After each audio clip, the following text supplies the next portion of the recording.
আমরা মুসলমানরা কেবল নিজেকে কনজিউমার বানাইছি, আমরা নিজেকে প্রোডিউসার বানাই নাই। পৃথিবীর সবচেয়ে বড় বড় ব্র্যান্ডগুলোর মালিক কারা বলেন তো? পৃথিবীর সবচেয়ে বড় বড় ব্র্যান্ডগুলোর মালিক কারা? সব মুসলমান। আপনি যদি লিভার ব্রাদার্স এর কথা বলেন তাহলে কি? আপনি যদি অ্যাপলস এর কথা বলেন, এমনকি অ্যামাজন, এটা তো একটা মার্কেটিং প্লেস, অথবা আলিবাবা, এগুলো সব মুসলমানরা তৈরি করছে, মানে অমুসলমানরা। সবকিছু, সকল ব্র্যান্ডের মালিক তারা। তাহলে আমরা কি করলাম? আমরা কেবল খাই, ঘুমাই আর টয়লেটে যাই, এর বাইরে কোনো কাজ নাই। এখন তো টয়লেটে যাওয়ার জন্য, আগে তো অন্তত আপনি টয়লেটে যাওয়ার জন্য বাসার বাইরে যাওয়া লাগতো, এখন তো বাসার বাইরে না, একেবারে বিছানার সাথে টয়লেট। কয়েকদিন পরে এমন টয়লেট বের হবে যে আপনি যেখানে শুইতেছেন ওইখানে টয়লেটের ব্যবস্থা হয়ে যাবে, বাইরে আর আপনার যাওয়ার দরকার নাই। কি প্যাথেটিক জীবন ব্যবস্থা! মুসলমানদের তো এটা করার কথা ছিল না।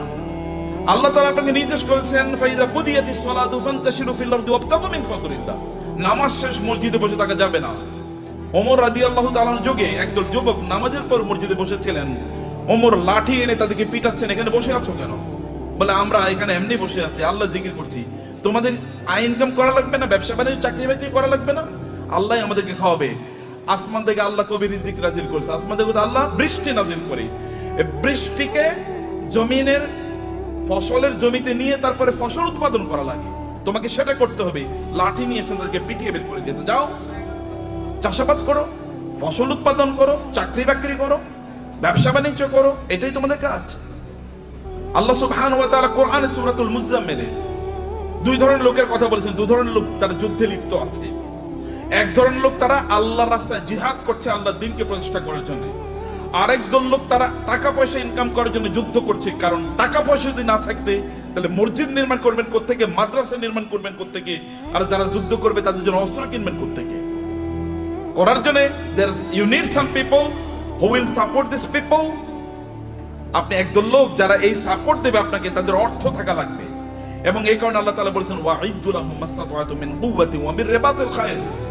আল্লাহ তাআলা তার রাসূলকে বললেন, আপনি বলে দেন ওরা যেন ঘোড়ার আস্তাবল তৈরি করে, ওরা যেন ঘোড়া প্রোডাকশন যেন হাউস তৈরি করে। ঘোড়া প্রোডাকশন হাউস তৈরি করতে হলে কি কি লাগবে আপনারা জানেন? আপনাকে ফার্ম তৈরি করতে হবে, ঘোড়ার ফার্ম। ঘোড়ার ফার্মে লাগে কি? ঘোড়ার ফার্মে লাগবে, তাহলে ঘোড়াকে প্রজনন করার জন্য একটা পদ্ধতি লাগবে, রিপ্রোডাকশন প্রসেস লাগবে, এবং ডাক্তার লাগবে, কারণ এখানে বিভিন্ন ধরনের রোগ তৈরি হবে, রোগের চিকিৎসা করার জন্য। আবার এগুলো কি খাবারের জন্য ব্যবস্থা লাগবে, এগুলো খাবার আসবে কোত্থেকে? আরেকটা ইন্ডাস্ট্রি তৈরি হবে, যেমন এখন ফিশ ইন্ডাস্ট্রি তৈরি হবে। আবার এগুলোকে বিক্রি করার জন্য বাজার তৈরি হবে, মার্কেট প্লেস, বিশাল মার্কেট প্লেস। এবং সেখানে আবার কি ক্রেতা লাগবে, বিক্রেতা লাগবে। সেখানে আপনার ট্রেডার লাগবে, যারা ট্রেডিং করবেন এরকম লোকেরা লাগবে, যারা উৎপাদন করবে তারা লাগবে। আবার এদেরকে লালন পালন করার জন্য এই ঘোড়াগুলো একদল প্রশিক্ষিত লোক লাগবে, যারা সার্ভিসম্যান, যারা সার্ভিস দেবেন। আবার এদেরকে মার্কেটে নিয়ে যাওয়ার জন্য একদল আপনার এজেন্ট লাগবে, অথবা আপনার যেমন এখানে এজেন্সি নিয়ে আপনার কাজ করছেন, এরকম আলাদা কিছু লোকেরা লাগবে যারা এগুলো নিয়ে যাবে এবং এগুলো তারা মার্কেট প্লেসে ব্যবহার করবে।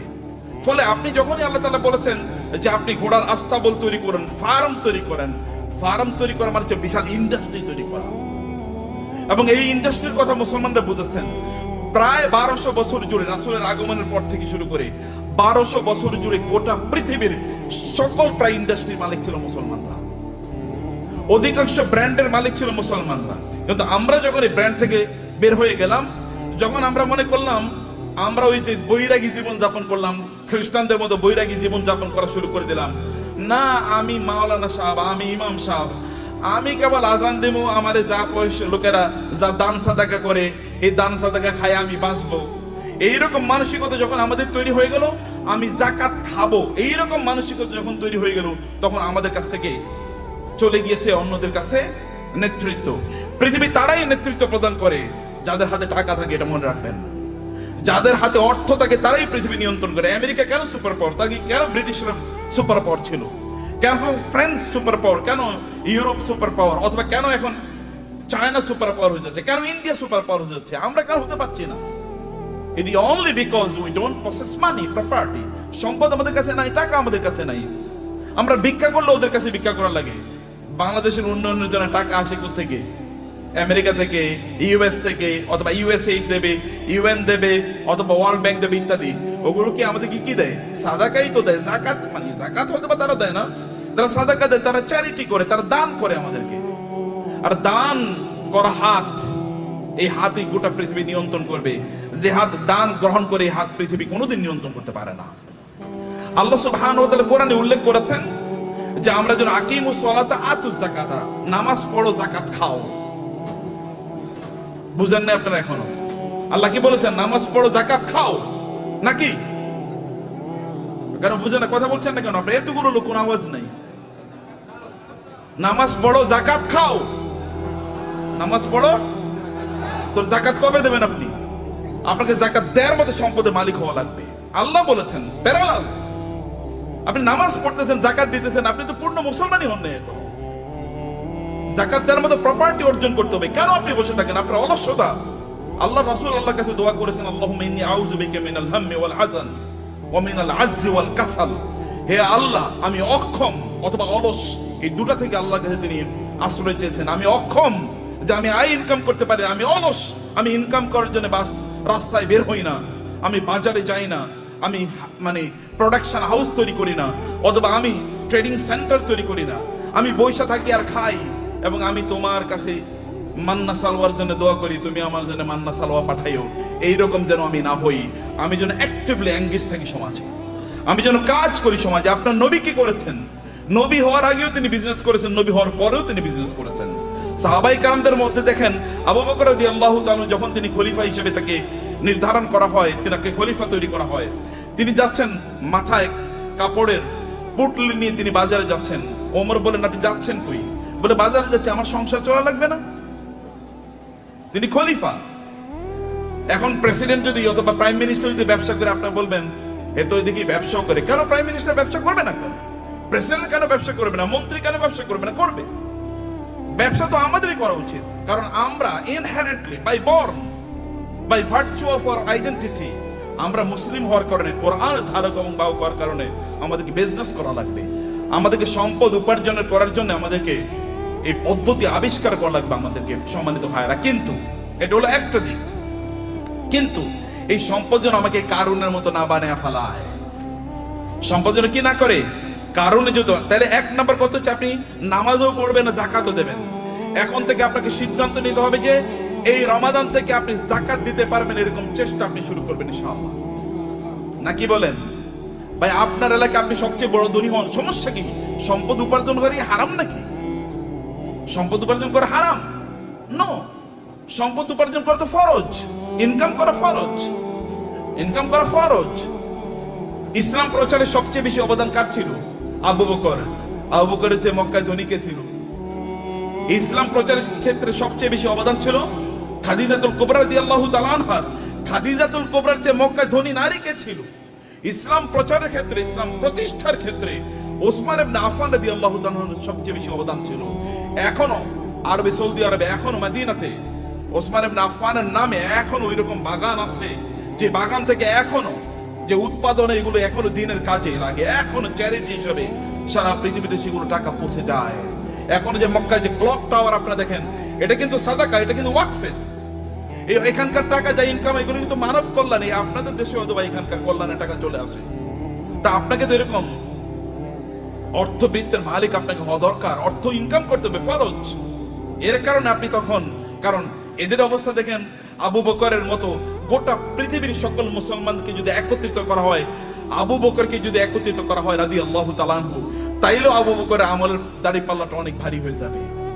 কেবল ইবাদত করেই, এই তথাকথিত, এই যে কথিত যে ইবাদত আছে, এই রিচুয়াল, আপনি নামাজ পড়লেন, কোরআন তেলাওয়াত করলেন, ইত্যাদি ইত্যাদি, এর মাধ্যমে এই জায়গায় যাওয়া যায় না।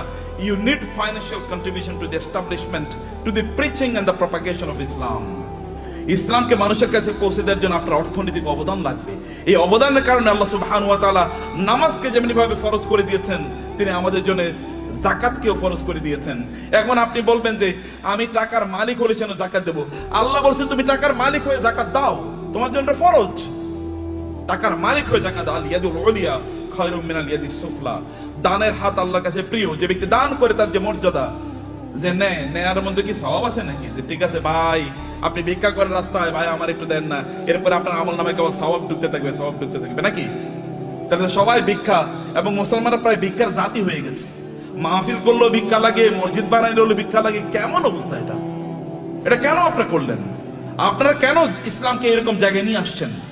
আমরা কেন নিয়ে আসছি? আমি আলেমদের কথা বলছি, আপনাদের বলছি না। কেন এই জায়গায় নিয়ে আসবেন? এই জায়গায় আনার কথা ছিল না। You do something in order to earn money. আপনি মর্যাদার সাথে পৃথিবীতে বেঁচে থাকবেন, আপনি দেবেন, এরকম জায়গায় আপনি যাবেন। ওমর রাদিয়াল্লাহু আনহু যুগে জাকাত নেওয়ার মতো লোক পাওয়া যায় নাই। মুসলমানদের অবস্থা দেখেন, মরুভূমিতে আফ্রিকাতে লোকজন আফ্রিকা থেকে জাকাতের টাকা নিয়ে এসে ওমর কাছে আসে, ওমর রাদিয়াল্লাহু আনহুর কাছে আসে। ওমর বলে এগুলো কি? বলে জাকাতের টাকা। এখানে নিয়ে আসছে কেন? মদিনায় তো জাকাত নেওয়ার মতো কোনো লোক নাই, মক্কায় জাকাত নেওয়ার মতো কোনো লোক নাই।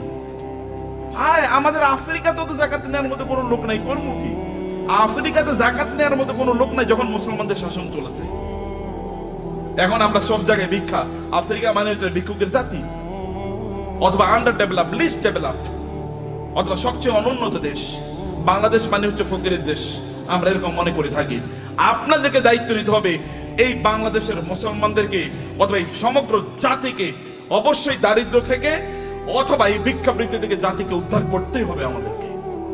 এবং দুজনে ব্র্যান্ড ডেভেলপ করেন, ডু সামথিং। এটাও ইবাদত। বিজনেসের চেয়ে বড় ইবাদত নাই। বিজনেসের লোকেরা জান্নাতে নবী রাসূলদের সাথে থাকবে। আল্লাহ রাসূল বলেছেন যারা বিজনেস করে, সৎ বিজনেস করে, তারা নবী রাসূলদের সাথে থাকবে জান্নাতে। অন্যরা কিন্তু এরকম থাকতে পারবে না। আমার মতো এরকম খালি দাওয়াত দিয়ে গেলাম আর আপনার কাছে আসলাম, আশা করছি কিছু টাকা দিলে এরপরে আমার সংসারটা চলবে, আছে কিনা এরকম? আপনার প্রফেশন কি? ব্যবসা কি? আপনার চাকরি কি? কয়লা আমি ওয়াইজ হলো আমার চাকরি। ওয়াইজ কোনো চাকরি নাকি? ওয়াজ কি কোনো চাকরি? কিন্তু আমাদের দেশে এটা চাকরি হয়ে গেছে।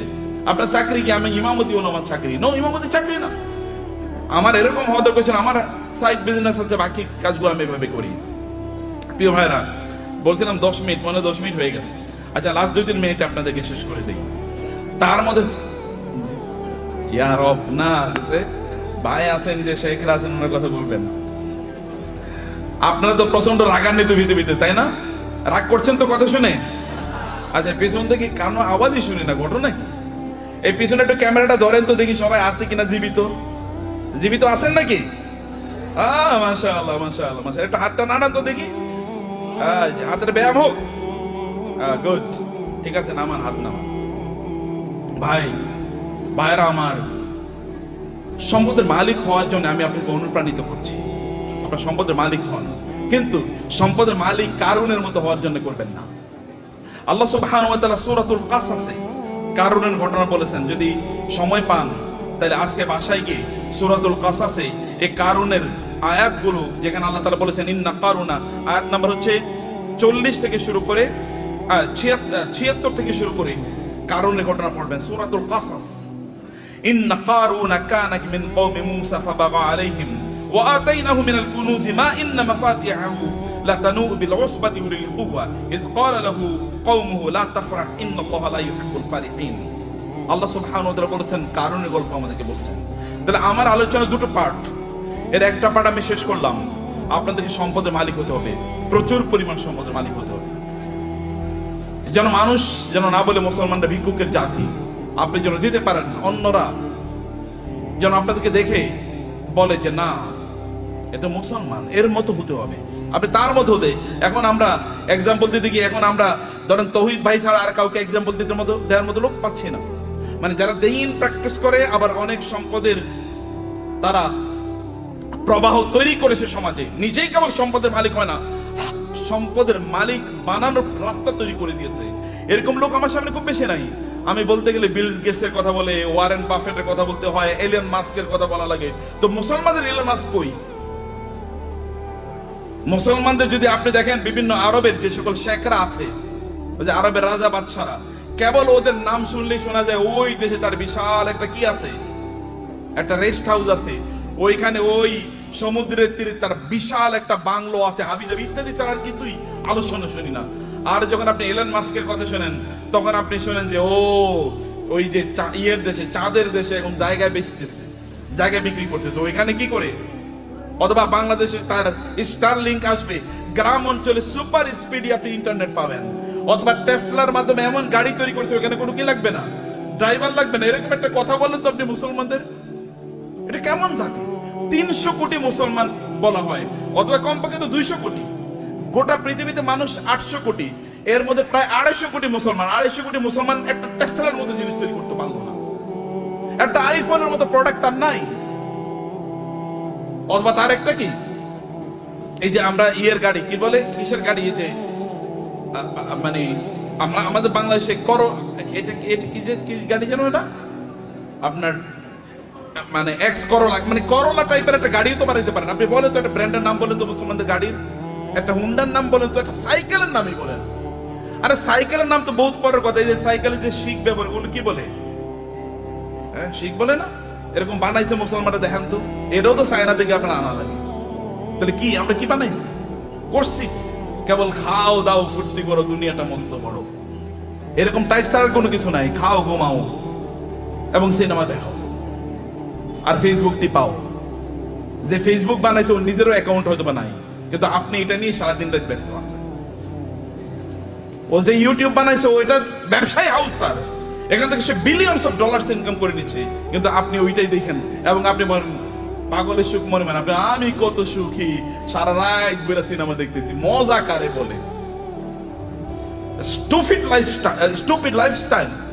নো, আল্লাহ আপনাকে এই জন্য তৈরি করেন নাই, হিউজ প্রোডাক্টিভিটি তৈরি করেছেন এবং আল্লাহর মার্সি আপনার উপর আছে।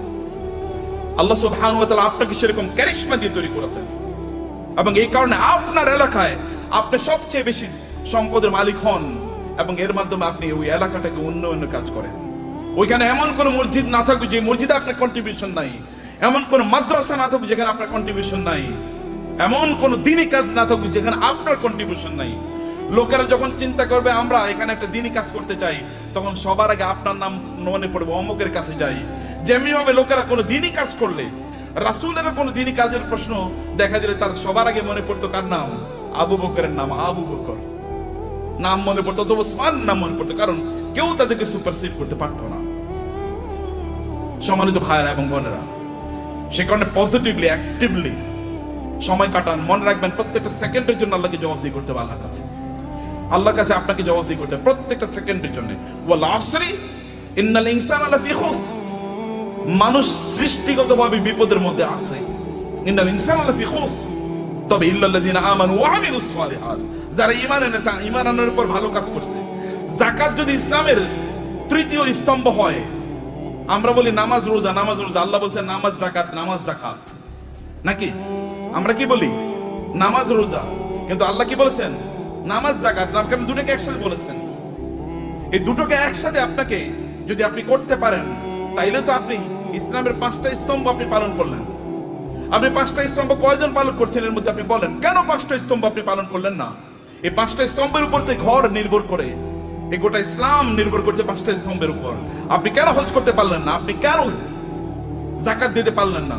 এই দুটো তো ইসলামের স্তম্ভ। আপনি কেমন নামাজ পড়িয়ে তেল তেলে জান্নাতুল ফেরদাউসে চলে যেতে পারবেন নাকি? নো, অসম্ভব। সবগুলো একসাথে করে আপনি এমন একটা বিল্ডিং বানালেন, একটা ইয়ের উপর, পিলারের উপর। এই বিল্ডিং কি পৃথিবীর সবচেয়ে স্থায়ী বিল্ডিং হবে? পিলার একটা মাত্র, যে কোনো সময় ধসে পড়ে যেতে পারে। শুধু নামাজের উপর নির্ভর করলেন, যে কোনো সময় ধসে পড়ে যেতে পারে। অতএব সবগুলোর উপর আপনার দ্বীনকে প্রতিষ্ঠিত করা লাগবে। বুনিয়াল ইসলাম আলা খামসিন, শাহাদাতি আল্লাহ ইলাহা ইল্লাল্লাহ থেকে ওয়া হাজ্জিল বাইতি মান ইসতাতা ইলাইহি সাবিলা, সামর্থ্য অর্জন করা লাগবে আপনার, এবং অন্যরা আপনাকে দেখে শিখুক যে না এইরকম জীবন যাপন করা লাগে। অন্যরা আপনাকে দেখুক এরকম জীবন যাপন। কিন্তু আপনি সম্পদ উপার্জন করার একমাত্র কারণ যেন না হয় কারুন টাইপের জীবন যাপন করা। কারুন টাইপের জীবন যাপন করা কি? আল্লাহ সুবহানাহু বলেছেন, ইন্না কারুনা কানা মিন কওমি মূসা ফাবাগা আলাইহিম। কারুন ছিল মূসা আলাইহিস সালামের তার বংশের লোক, অর্থাৎ বনি ইসরাইলের লোক। কিন্তু এই বনি ইসরাইলের উপরে সে জুলুম অত্যাচার করা শুরু করে দিয়েছে। যেমন আমাদের দেশে দেখবেন, আমাদের দেশে লোকেরা ব্যবসা করতেছে কিন্তু টাকা পাচার করতেছে অন্য দেশে। আছে কিনা এরকম? বুঝেন না আপনারা? ব্যবসা করতেছে এই দেশের মানুষের, কিন্তু টাকা পাচার করতেছে আরেক দেশে। আরেক দেশের ব্যাংকে গিয়ে তার সকল টাকা খুঁজে পাওয়া যায়। এর চেয়ে বড় জালিম আল্লাহর জমিনে আর হতে পারে না। কারণ আপনি যেখানে ইনকাম করেছেন ওই অঞ্চলের মানুষের হক আছে আপনার উপর, কারণ তাদেরকে দিয়ে আপনি আয় ইনকাম করেছেন, তাদের উন্নয়নের জন্য আপনাকে কাজ করা লাগবে। ফেরাউন মানে কারণই টাইপ এরকম যে কারণ এরকম করেছে, কিন্তু সেই লোকজনের উপর সে জুলুম এবং অত্যাচার চালিয়ে দিল। এবং তার কি পরিমাণ সম্পদ ছিল, আল্লাহ তাআলা বলেছেন যে ওয়াতাইনাহু মিনাল কুনুজি মা ইন্না মাফাতিহাহু লাতানু বিল উসবাতি উলিল কুওয়া, যে তার এত সম্পদ আল্লাহ তাআলা তাকে দিয়েছেন, সে কিন্তু গরিব একটা জাতির একজন, গরিব জাতি মানে হচ্ছে বনি ইসরাইল। বনি ইসরাইল কিন্তু কৃতদাস, ফেরাউন তাদেরকে কৃতদাস বানিয়ে রেখেছিল, তাদেরই একজন, কিন্তু প্রচুর পরিমাণ সম্পদের মালিক হয়েছে। সম্পদের মালিক হয়েছে এদের মাঝে ব্যবসা করার কারণেই, ব্যবসা করার মাধ্যমে। কিন্তু এবং তার এত পরিমাণ সম্পদ যে তার সম্পদগুলো সোনা দানা এগুলো যেই সিন্ধুকে রাখতো, ওই সিন্ধুকগুলোর চাবি বহন করার জন্য একটা বিশাল গ্রুপ অফ পিপল লাগতো। কি পরিমাণ তাদের সিন্ধুক ছিল, কি পরিমাণ সম্পদ ছিল তার। এরকম সম্পদ এর মালিক হওয়ার পরে এরপরে তিনি কি করেছেন, তিনি প্রচন্ড অহংকারী জীবন যাপন করতেন, আনন্দ ফুর্তি নিয়ে ব্যস্ত থাকতেন। ভালো করে শুনুন, আপনাদের গল্প বলছি। আনন্দ ফুর্তি কি, অনেক টাকা। অতএব আজকে ফ্যামিলি সহ চিন্তা করতো আজকে আমরা কক্সবাজারের ট্যুরে যাব। ওকে, কক্সবাজারের ট্যুর শেষ, মজা শেষ, ওইখানে আনন্দ ফুর্তি করে আগামীকাল আমরা সাজেকে যাব, সাজেকের মজা শেষ সিলেটে যাব, সিলেটের মজা শেষ সিঙ্গাপুরে যাব, সিঙ্গাপুরের মজা শেষ আমেরিকা যাব, না এরপরে কানাডাতে যাব। একটার পর একটা কেবল ঘুরে বেড়াচ্ছে, আনন্দ ফুর্তি করছে, আর ফেসবুকে পোস্ট দিচ্ছে আলহামদুলিল্লাহ আমি খুব ভালো আছি। এরকম যখন পোস্ট দেয় তখন কি হয়, আপনি কেবল আনন্দ ফুর্তি করে বেড়াচ্ছেন। এবং এই সবচেয়ে সুন্দর সিনেমা কোনটা এসছে, চলো সিনেফ্লেক্সে আমরা গিয়ে সিনেমা দেখে আসবো। সিনেফ্লেক্সে ঢোকার আগে এরকম একটা বিশাল বড় ফেসবুকে একটা পোস্ট দিয়ে বললো এখন মাত্র সিনেফ্লেক্সে আমি ঢুকতেছি সিনেমা দেখার জন্য। মানুষের দেখাচ্ছে তার প্রচুর পরিমাণ সম্পদ এবং বিশাল গাড়ি হাঁকিয়ে যখন তিনি গ্রামে যান, ওইখানে উইন্ডো খোলেন না, অথবা তার এলাকায় যখন যান তখন তিনি মহা অহংকারী, কেউ তার কাছেও আসতে পারে না। অনেক পরিমাণ সম্পদ আর আছে, এটা কেবলমাত্র নিজের ভোগ বিলাসের জন্য তিনি ব্যবহার করছেন এবং ব্যয় করছেন। কেবল নিজের ভোগ ছাড়া অন্য কোনো কিছু নাই, তার নিজের। কারণ সে নিজে মনে করে যে আমি ইনকাম করেছি, আমি নিজেই ভোগ করব। এবং কারণ কিন্তু একই কাজ করেছে। কারণকে তার সম্প্রদায়ের লোকেরা বলেছে তুমি এত অহংকার করো না, তুমি এত আনন্দ ফুর্তি নিয়ে ব্যস্ত থেকো না, তুমি যিনি তোমাকে সম্পদ দিয়েছেন তার প্রতি কিছু কৃতজ্ঞ থাকো। ওয়াবতাগি ফীমা আতাকাল্লাহু দারাল আখিরাহ, আল্লাহ তোমাকে যে সম্পদ দিয়েছেন এই সম্পদকে ব্যবহার করে আখিরাত অর্জন করো, অর্থাৎ জান্নাত অর্জন করো। সম্পদ ব্যবহার করে অধিকাংশ লোকই জান্নাত অর্জন করে না, জাহান্নাম অর্জন করে। বলেন তো অধিকাংশ লোকের কি অবস্থা, জাহান্নাম। কিন্তু তাসমিয়া কসমেটিক্স আপনারা যারা আছেন, সম্পদকে উপার্জন করে জাহান্নাম অর্জন করবেন না আপনারা ইনশাআল্লাহ। কারণ আপনাদের সামনে আল্লাহর রহমতে এমন একজন লিডিং এক্সাম্পল আছেন। আমি তাওহীদ ভাইয়ের কথা আরো বলি, এত বেশি কাজ করেন তিনি দিনই, এটা আপনারা হয়তো বা জানেন না, আমি কিছু জানি। দ্য আইস মানে টিপ অফ দি আইসবার্গ, মানে বিশাল বড় অথবা পাথর এর আপনার কি বলে আপনার এই যে সামান্য একটু হয়তো আমি জানি, তার চেয়ে বেশি আমি জানি না। বরফের বিশাল খণ্ডের সামান্য একটু আমি জানি, এক ড্রপস অফ ওয়াটার, অথবা তার চেয়ে বেশি করে আল্লাহ তাআলা কবুল করে নেন। আমি বেশি প্রশংসা করতে চাই না, আপনাদেরকে বলতে চাই প্রিয় ভাইরা, আপনাদেরকে যে কথাটা বলতে চাই আপনারা শুনুন। সম্পদ উপার্জন করেছেন কেবল নিজের জন্য না। যখন কারণকে বলা হলো তুমি এরকম অহংকার করো কেন, তখন সে বলে আমার সম্পদ আমার নিজের যোগ্যতা আমি অর্জন করেছি, উপার্জন করেছি, আমি অহংকার করব না, আমি আনন্দ ফুর্তি করব না। আমার তো থাকবে গাড়ি একটা না, গাড়ি 10টা থাকবে। এবং আপনি মানে খাবেন হচ্ছে এতটুকু, কিন্তু আপনি 10 জনের খাবার আপনি নষ্ট করবেন। আপনার লাগবে একটা, কিন্তু আপনি 10টা ব্যবহার করছেন। আপনার শার্ট আছে প্রায় 200, কোনটা যে কবে পড়বেন আপনি জানেন না। যদি প্রতিদিন একটা করে পড়েন তাইলে এরপরে সর্বশেষ শার্টটা পরার জন্য 3 বছর পরে শার্ট পড়তে পারবেন। এইভাবে আপনি আপনার লাইফস্টাইল কি তৈরি করে রেখেছেন, এটা ছাড়া আপনি কোনো কিছুই বুঝেন নাই। এবং মানুষকে আপনি দেখিয়ে বেড়ান আপনি কি পরিমাণ সম্পদের মালিক হয়েছেন। সম্পদের মালিক ব্যক্তি তার নিজের যোগ্যতা হতে পারে না। আপনি তৌহিদ ভাইকে জিজ্ঞেস করে দেখেন, সম্পদের মালিক হওয়ার জন্য আল্লাহর স্পেশাল অনুমোদন লাগে, আল্লাহর রহমত লাগে। আল্লাহর রহমত না দিলে কোনোদিন কেউ সম্পদের মালিক হতে পারে না। চেষ্টা করে সম্পদের মালিক, আপনি প্রচুর পরিশ্রম করবেন, এই কারণে সম্পদের মালিক হবেন এটা নয়। নাহলে রিক্সাওয়ালারাই সবচেয়ে বেশি সম্পদের মালিক হতো, অর্থাৎ দিন মজুররাই সবচেয়ে বেশি সম্পদের মালিক হতো। নো, আল্লাহ সুবহানাহু ওয়া তাআলা আপনাকে দেন পরীক্ষা করার জন্য। কিন্তু আপনি এই সম্পদ, আমি এই কথা আপনাকে বলবো না যে টাকা ইনকাম করেন আর কেবল কথিত আল্লাহ সুবহানাহু ওয়া তাআলার রাস্তায় ফি সাবিলিল্লাহ ছাড়িয়ে আপনি এটাকে ব্যবহার করেন, আমি তা বলছি না। আমি বলছি হারাম কাজে এগুলোকে ব্যবহার করেন না, সিনেমা দেখার জন্য ব্যবহার করবেন না। লেটেস্ট কি সিনেমা তৈরি হয়েছে এটা নিয়ে কিনে নিয়ে আসো এবং সবাইকে নিয়ে আনন্দ ফুর্তি করে বেড়াবেন, অথবা আপনার ছেলে মেয়ে ওয়াইফ ইত্যাদিকে নিয়ে, বাচ্চাদেরকে নিয়ে আপনি যাবেন বিভিন্ন জায়গায় বেড়ানোর জন্য, আনন্দ ফুর্তিতে মেসে থাকবেন, লাল পানি খাবেন অথবা জুয়া খেলবেন অথবা অন্যান্য ফুর্তি ফ্যাশন করে বেড়াবেন, সেখানে কোনো দিনই পরিবেশ নাই, দিনই কোনো আচরণ নাই, এবং এর মধ্যে আপনি আনন্দ খুঁজে বেড়াচ্ছেন। আপনার টাকা আপনি হিসাবে ব্যয় করছেন। এই অর্থ ব্যয়ের মাধ্যমে আপনি জান্নাত কিনছেন না জাহান্নাম কিনছেন? আপনি কিনছেন জাহান্নাম, অথচ আল্লাহ অনুগ্রহ করে আপনাকে সম্পদ দিয়েছেন। আপনার সম্পদ ব্যবহার করে আপনি জান্নাত কেনেন। এগুলোকে হালাল উপায় ব্যবহার করলে আপনার জান্নাত কেন হয়ে যায়? আপনি হালাল ভাবে চলেন, নো প্রবলেম। এমনকি আপনার স্ত্রীর জন্য যদি আপনি গোলাপ ফুল কিনে নিয়ে যান, সেটাও আপনার জন্য কি, সেটাও কি সওয়াব। বলবে নতুন ফতোয়া নিয়ে আসছে, নতুন ফতোয়া, এটাই পুরান ফতোয়া, এটাই পুরান ফতোয়া। আপনার স্ত্রীর জন্য আপনি টাকা ইনকাম করেছেন, স্ত্রীর জন্য গোলাপ ফুল কিনে নিয়ে যান, তার জন্য নতুন একটা আইটেম কিনে নিয়ে যান এবং তাকে খুশি করেন, কারণ তাহলে আপনার সংসার ঠিক থাকবে, আপনার সন্তানটা ঠিক মতো চলবে। এটাও কি, এটাও দিনদারি, এটাও ইবাদত। অতএব আপনি হালাল পথে আপনার সম্পদগুলো ব্যবহার করেন, এর মাধ্যমে আপনি ওয়াবতাগি ফিমা আতাকাল্লাহু দারুল আখিরা ওয়ালা তানসা নাসিবাকা মিনাদ দুনিয়া। আমি বলি না আপনি সাজেকে যাবেন না, আমি বলি না সিলেটে যাবেন না, আমি বলেছি ওখানে যান এবং আপনার সন্তানকে নিয়ে আপনি সেখানে জামাতের সাথে নামাজ আদায় করুন। লোকেরা দেখুক যে পর্যটনে এসেও তারা কি করছে, জামাতে তারা নামাজ আদায় করছে, মিস করছে না। আপনি বিচে তখন যান যখন নামাজের সময় না, লোকেরা দেখুক যে তিনি নামাজকে প্রায়োরিটি প্রদান করছেন। লোক ওইখানে গিয়েও আপনি দান সাদাকা করুন, লোকেরা দেখুক যে লোকটা আল্লাহ সুবহানাহু ওয়া তাআলাকে আনন্দ করতে এসে আল্লাহকে ভুলেন নাই, আল্লাহকে তিনি তার প্রায়োরিটির মধ্যে রেখেছেন।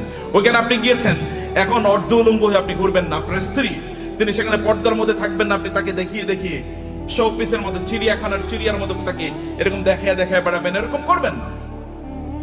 তাইলে আপনি কি হলো, আপনার সম্পত্তি আপনি জান্নাত উপার্জন করলেন, জাহান্নাম আপনি উপার্জন করলেন না। আপনার সম্পদের কারণে অন্যকে ছোট তুচ্ছ তাচ্ছিল্য করে দেখবেন না, দেখাবেন না। আপনার ড্রাইভার, তাকে তুই করে বলা, আপনার সন্তান তাকে তুই করে বলে, আপনি তুই করে বলছেন।